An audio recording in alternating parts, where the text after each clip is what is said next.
Hi guys, hello everyone. Right now I'm back on the frame and welcome back with me Abdul Khalik in my YouTube channel.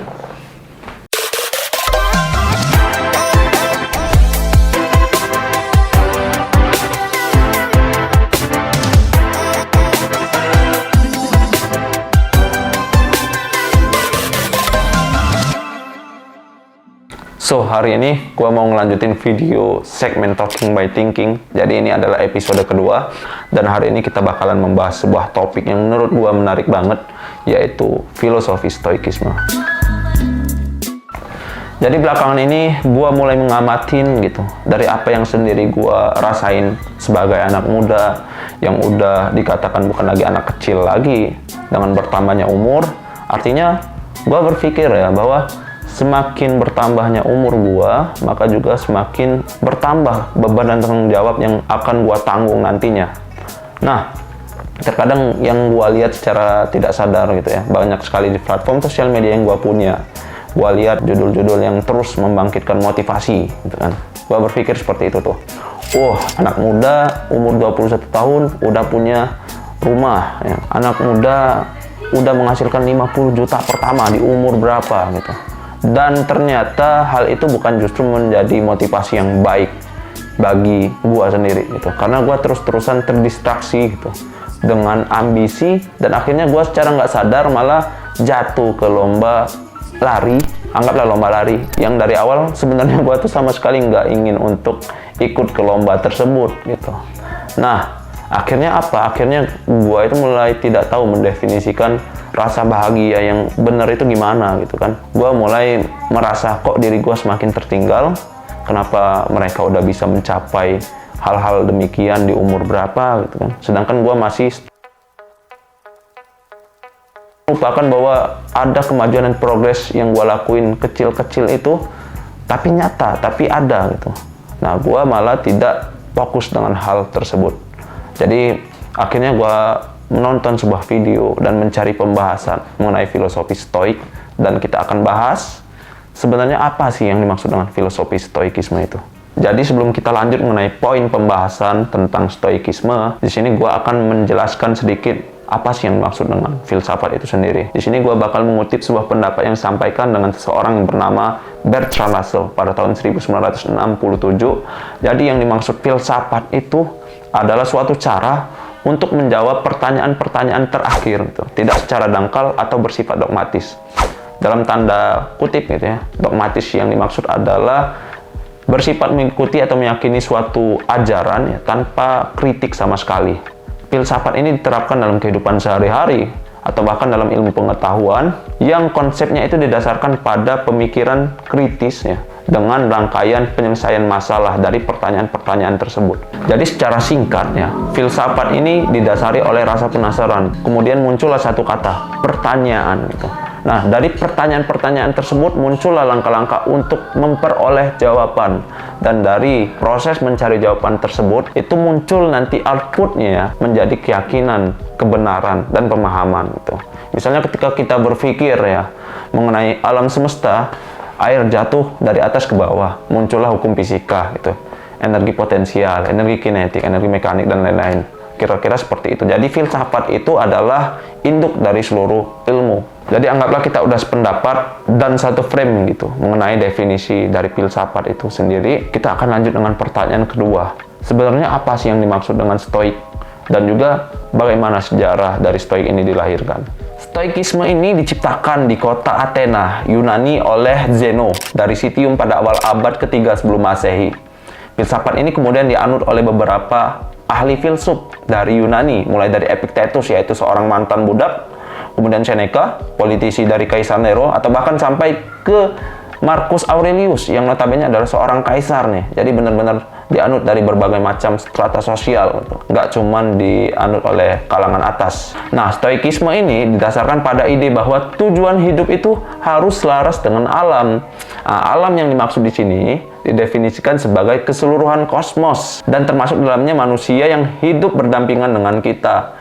Kemudian Epictetus menjelaskan cara untuk mewujudkan ide ini dengan memberikan sebuah pernyataan. Jadi dia menjelaskan nih, ada hal-hal yang berada dalam kendali diri kita, dan juga ada hal yang tidak berada dalam kendali diri kita. Maka Jika sesuatu tidak berada dalam kendali kita, tidak layak mengerahkan energi untuk hal itu. Jadi simpelnya, filosofi stoik ini membagi cara kita untuk mendapatkan kebahagiaan yang seutuhnya itu dengan dua aspek, yaitu aspek internal dan aspek eksternal yang sama sekali berada di luar kekuasaan dan kontrol kita. Selain itu, stoik juga memberitahu kita agar siap menghadapi berbagai kemungkinan dan situasi dengan sikap yang realistis terhadap hal-hal sebagaimana apa adanya.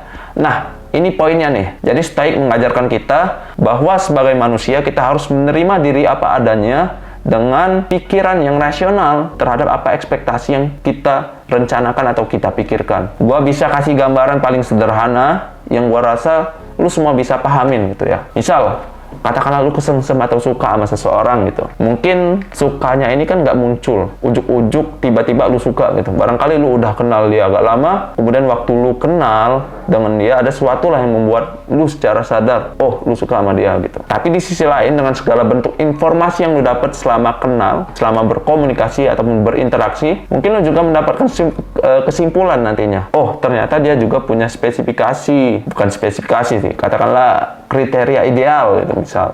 Misal dia suka sama orang yang rambutnya lurus, manis, baik hati, pintar, rajin menabung, yang gitu-gitulah pokoknya. Nah, finally lu kan sadar ternyata ada satu indikator yang nggak ada pada diri lu. Nah, artinya lu udah memikirkan nih, ya, sejauh ini nih, resikonya apa kalau lu beraniin diri untuk confess, ngomong kalau lu suka sama dia. Akhirnya, karena udah lama, lu udah paham apa yang jadi kelebihan dan kekurangan lu. Kemudian lu juga udah paham kemungkinan apa aja yang bakal lu hadapin. Ya udah, akhirnya lu ngomong aja gitu. Nah, disinilah tempat filosofi stoik itu bekerja.